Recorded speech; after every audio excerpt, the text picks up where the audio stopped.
Live from London, this is BBC News.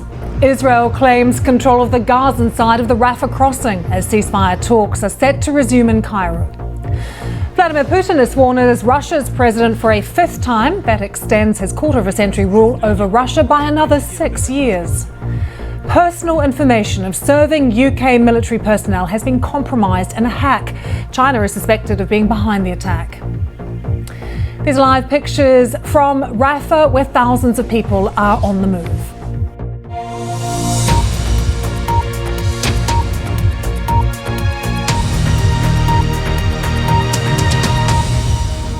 Hello, I'm Lucy Hockings. Welcome to BBC News Now. 3 hours of fast-moving news, interviews and reaction. Let's start today in the Middle East, where Israel's army says it has seized Gaza's Rafah crossing with Egypt after continuously bombarding eastern Rafah overnight. These images have been issued by the Israel Defense Forces and show tanks moving in on the area. Now remember, this is a vital entry point for aid, and it comes a day after Israel ordered civilians to evacuate the area. The IDF says it has operational control of the Gaza side of the Rafah crossing. Lots going on the ground, also diplomatically as well, with those talks restarting in Cairo. You can follow all the latest on what is happening, the situation, the response in Israel too, on the BBC News app and website. We've got a live page right now. It's up and running. All the developments there as they happen. Do log on and take a look. President Putin has been sworn in for a new 6-year term at a ceremony at the Kremlin. Putin, who has been in power as president or prime minister since 1999, now begins his new mandate more than 2 years after he sent tens of thousands of troops into Ukraine. In March, he won a landslide victory in a tightly controlled election from which 2 anti-war candidates were barred on technical grounds. Coming up a little later in the programme. We're going to hear from champion runner Eliud Kipchoge. He's told the BBC he feared for the lives of his family after a campaign of online abuse wrongly linked him to the death of a fellow Kenyan marathon runner. Around the world and across the UK, this is BBC News.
The Chinese president is continuing his visit to France today. Xi Jinping has flown to the Pyrenees Mountains. He's meeting with President Macron and they're going to go on to have lunch in the mountains where Mr. Macron's grandmother was born. It's expected that he'll continue to press President Xi to end the sale of dual-use goods to Russia and to also accept fair trade arrangements. He'll then travel on, Mr. Xi, to Serbia, where China has invested billions of dollars in steel and mining companies. With me is our security correspondent, Gordon Carrera. Gordon, this is a really significant data breach. What's happened? Gordon, thank you. Humza Yousaf has formally resigned now as Scotland's First Minister. Mr Yousaf signed his letter to King Charles at the Scottish Parliament in Holyrood. He will make a speech later ahead of a vote to choose his replacement, who is expected to be the new SNP leader, John Swinney. Let's just take you back to the live pictures that we have at the moment from Rafah, our top story here on BBC News, as we're keeping across Israeli military action there. The IDF saying it has operational control now of the Gaza side of the Rafah crossing. We're also watching in Cairo the talks that are getting underway again today. Israel has sent a delegation there. Hamas saying it is accepting a ceasefire, a deal that has been put out by Egypt, but Israel is rejecting that. And as always, we are closely looking at the humanitarian situation there. Just speaking to the UN a few minutes ago, they are hugely concerned about the fact that the Rafah crossing is closed, that they can't get fuel or aid into Gaza at the moment, and that means nothing is operational there. Do stay with us here on BBC News.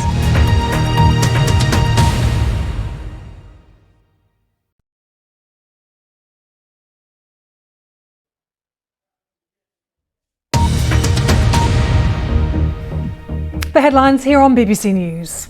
Israel claims control of the Gazan side of the Rafah crossing as ceasefire talks are set to resume in Cairo. Rescuers work to free over 50 construction workers who are trapped under a collapsed building in South Africa. And floral extravagance on the red carpet as stars attend the Met Gala in New York.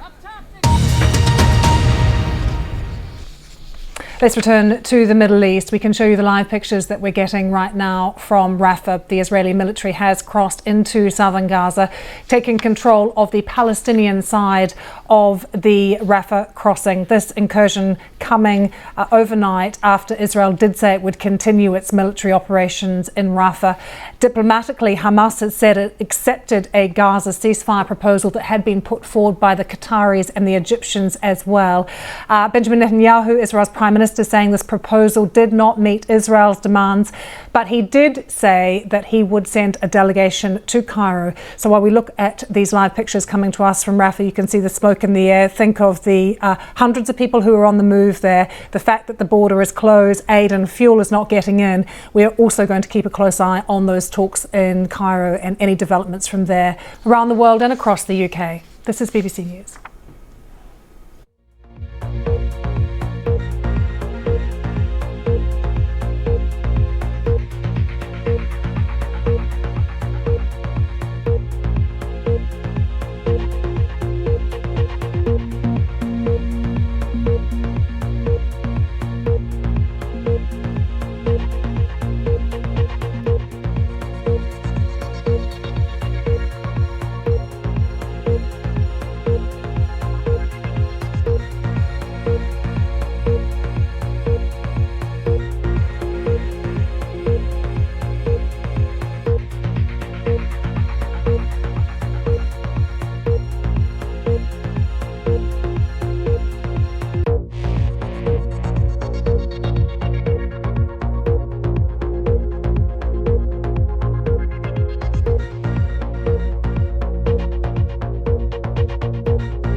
Personal information about serving members of the UK Armed Forces has been accessed from a system used by the Ministry of Defence.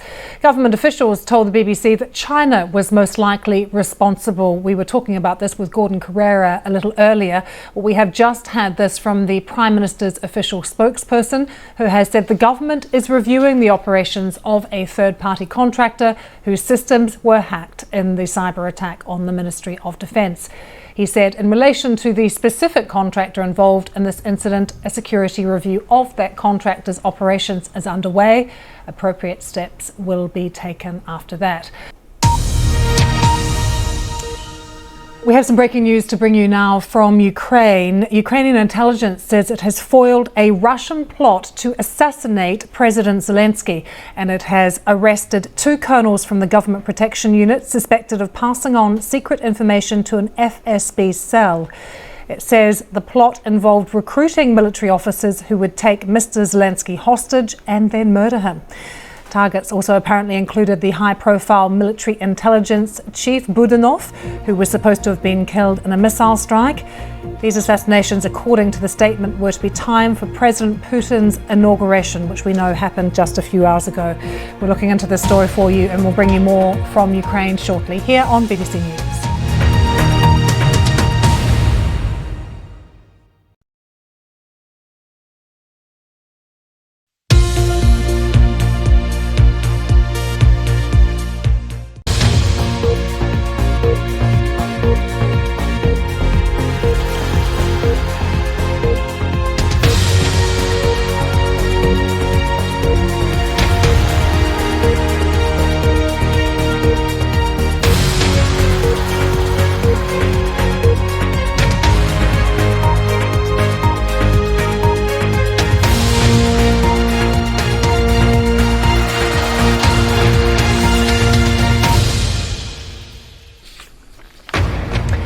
I'm Lucy Hockings. Welcome to BBC News Now. The headlines.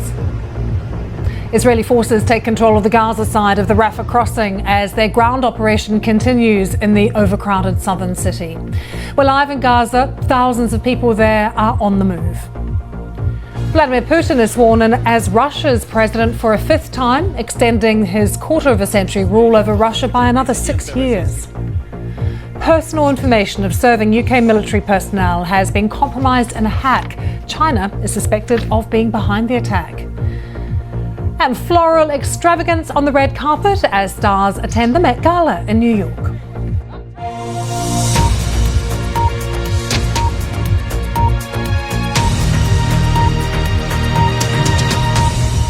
Let's start today in the Middle East, where Israel's army says it seized Gaza's Rafah crossing with Egypt after continuously bombarding eastern Rafah overnight.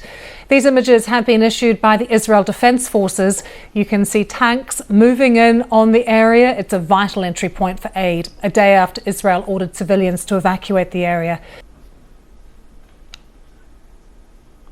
Don't forget you can follow all the latest on what is happening in Gaza, the situation on the ground as well, the response in Israel, what is happening in terms of the humanitarian situation and those negotiations in Cairo on the BBC News app and website. We've got a live page there with all the developments as they happen. So back to the Middle East shortly. We'll be talking to our correspondent live in Jerusalem for the very latest. But now more on our breaking news that Ukraine says it's detained 2 security officials who are involved in a plot coordinated by Russia to assassinate senior Ukrainian officials, including President Zelensky. Straight to Kyiv, let's join our correspondent there, James Waterhouse. James, tell us more about this plot. Yolande, thanks for joining us as always from Jerusalem. Any developments from those talks in Cairo or from Rafah, we'll bring them to you. Around the world and across the UK, this is BBC News.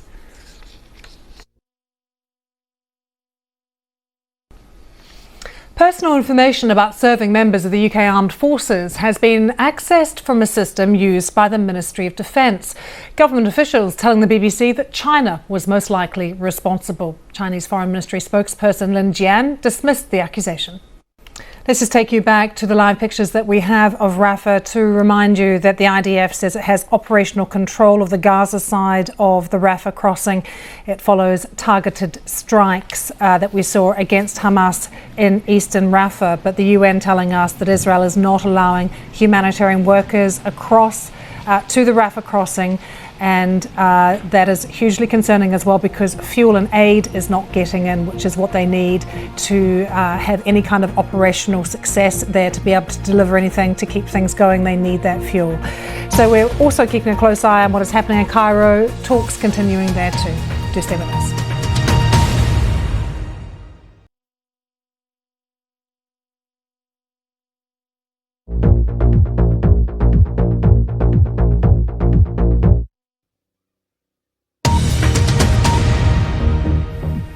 This is BBC News, the headlines. Israel claims control of the Gazan side of the Rafah crossing as ceasefire talks are set to resume in Gaza. We'll be speaking to our international editor, Jeremy Bowen. BBC Verify is looking into the Israeli military's movements in Rafah as tens of thousands of people are once again on the move. Rescuers work to free over 50 construction workers trapped under a collapsed building in South Africa. And floral extravaganzas on the red carpet. These are stars attending the Met Gala in New York. We'll look at the hits and misses. Hello, I'm Lucy Hockings. Let's return to the Middle East and take you to Rafah and the pictures that we're getting from there. The Israeli military has crossed into southern Gaza. They've taken control of the Palestinian side of the Rafah crossing. BBC Verify's Merlin Thomas has been looking at what we know about the operation so far. Let's look at the bigger picture now with our international editor, Jeremy Bowen, who is with me. We are watching closely what's happening in Cairo. Yolande was just saying it's just mid-range negotiators who are going, but Israel is sending a delegation. What would it take for Israel to agree to a deal? I know you must be frustrated that you haven't been able to get into Gaza, but we're happy to have you here in London for the moment with us. Jeremy, thank you so much. Let's take you to Russia now, where President Putin has been sworn in for a new 6-year term. At a ceremony at the Kremlin, he has been in power as president or prime minister since 1999, and he now begins his new mandate more than 2 years after he sent tens of thousands of troops into Ukraine. In March, Vladimir Putin won a landslide victory in a tightly controlled election from which 2 anti-war candidates were barred on technical grounds. Let's take you to our Russia editor, Steve Rosenberg, who joins us now from Moscow. So lots of pomp and pageantry ceremony today at the Kremlin, Steve. But President Putin also made an address. What did he say? Steve, great to see you. Thanks for joining us from Moscow. Around the world and across the UK, this is BBC News.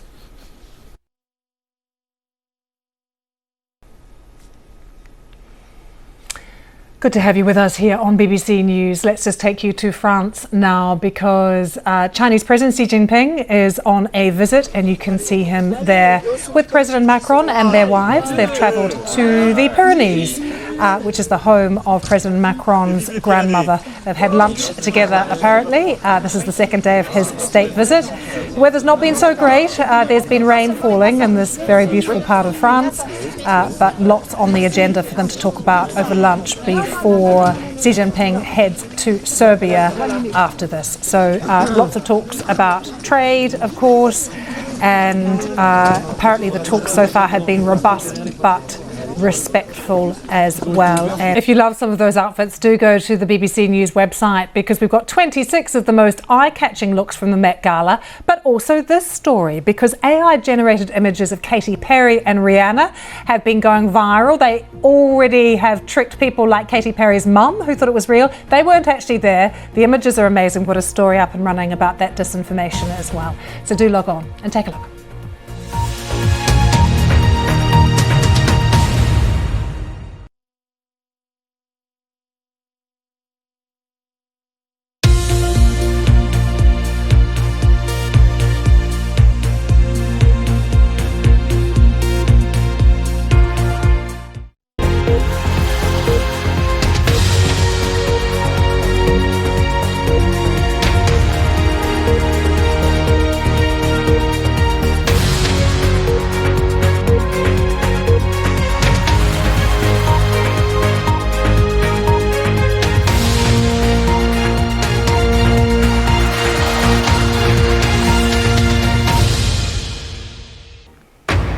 Live from London, this is BBC News. Israeli forces take control of the Gaza side of the Rafah crossing as their ground operation continues in the overcrowded southern city.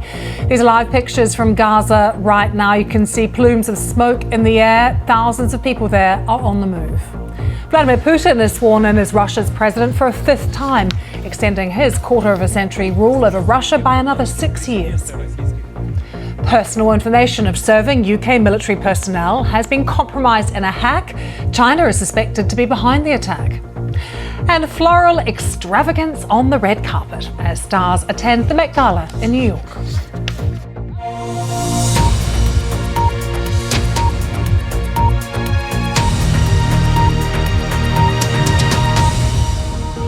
Hello, I'm Lucy Hockings. Welcome to BBC News Now. We start today in the Middle East, and we can show you pictures now live of Rafah, this massive plume of smoke over the south of Gaza.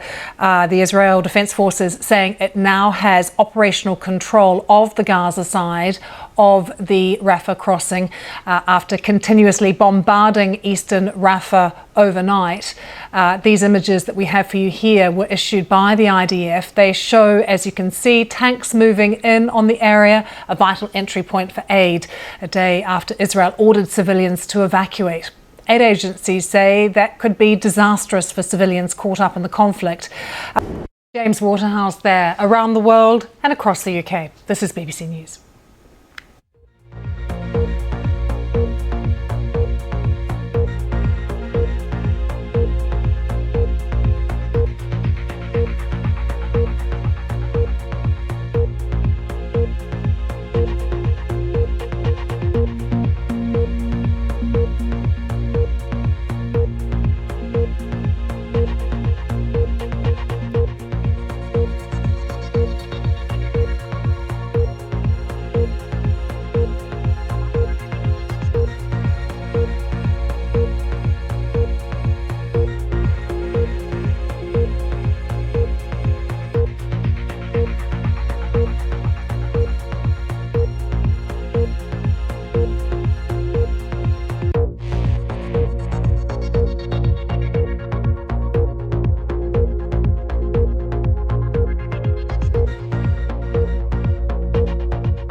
Welcome back. President Putin has been sworn in for a new 6-year term at a ceremony at the Kremlin.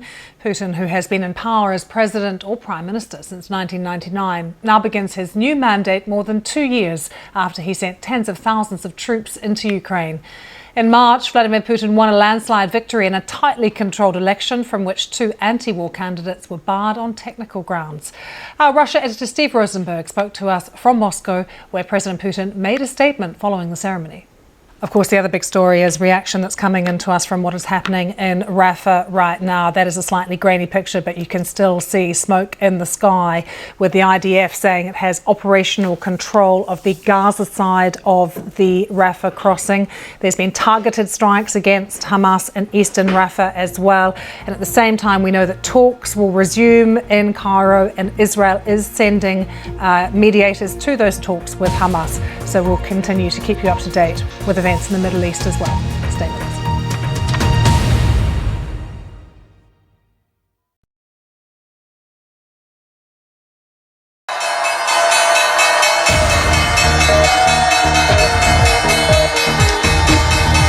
For US shares, Disney's stock sinks after the entertainment giant reports a loss for the first quarter. Nevertheless, Disney boss Bob Iger tells investors we've turned the corner as the firm's streaming division finally turns a profit 6 months earlier than it promised Wall Street. Also coming up, pressure in the pipeline. BP profits slump. The results are worse than expected, raising further questions about the oil giant's business plan. Plus, back on the radar for US regulators, Boeing faces a new safety investigation, this time over the 787 Dreamliner. Hello, welcome to Business Today. I'm Michelle Fleury. US markets have made a muted start here in New York, shares of Disney sinking after the entertainment giant reported a loss for the first 3 months of the year. Now, that's despite the bombshell that its streaming business has made a profit for the first time after years in the red. We'll get more detail on that a bit later. But first, Wall Street, its leading shares closed at a 3-week high on Monday on hopes that interest rates may be coming down in the coming months. So will that optimism last? Let's speak to Sam Stovall, Chief Investment Strategist at CFRA here in New York. Sam, great to have you here on the programme. We've seen the Dow basically trying to sort of push forward on hopes that perhaps the US economy isn't overheating. Do you think it can sustain that? Experiences are king. Sam Stovall, great to have you on the programme. Thank you. We have turned the corner. That is the message to investors from Disney boss Bob Iger as it raised its profit forecast for the year and revealed that its entertainment streaming business has turned a profit for the first time.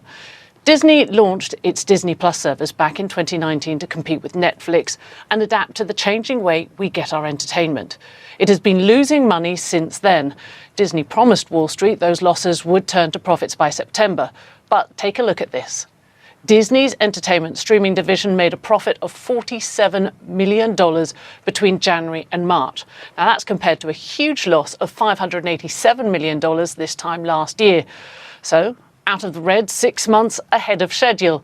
Let's talk to Hannah Walsh from Ampere Analysis in London. Hannah, a huge surprise to the upside. I mean, are we going to look back at this and say this was the moment its streaming business really took off?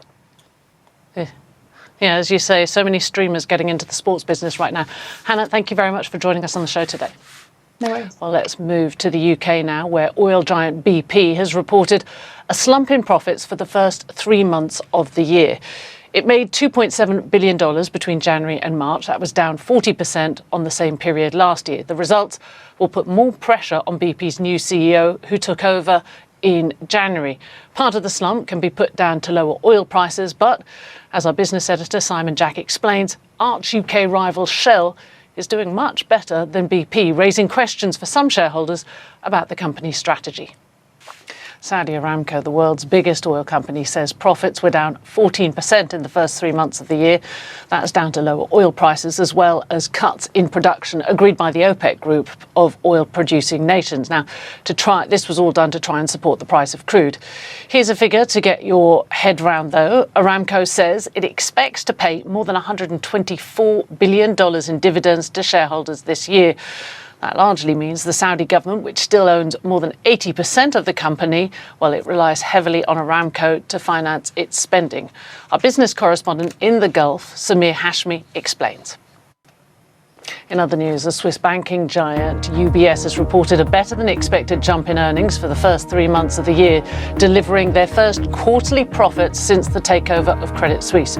UBS clocked in a net profit of $1.8 billion, up from a $279 million loss in the previous quarter.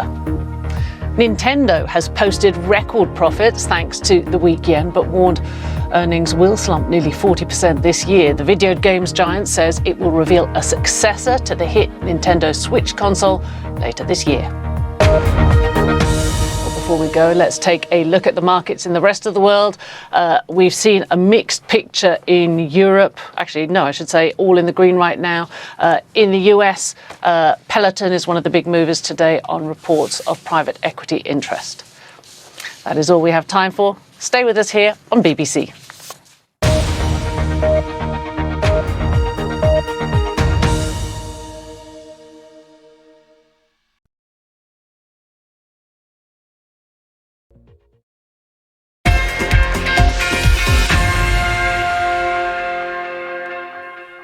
Hello from the BBC Sports Centre, I'm Tanya Arnold. We'll learn the first of the two Champions League finalists later as Paris Saint-Germain meet Borussia Dortmund in the second leg of their semi-final.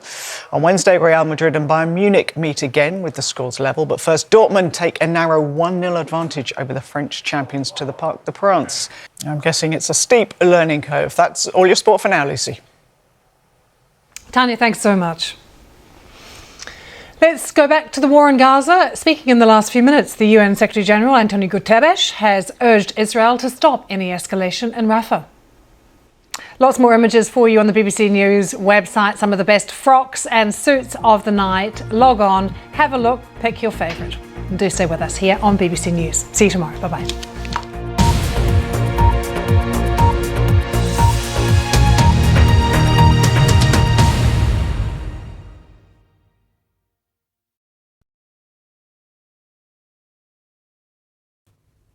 Hello there. Finally, a spell of settled weather, not just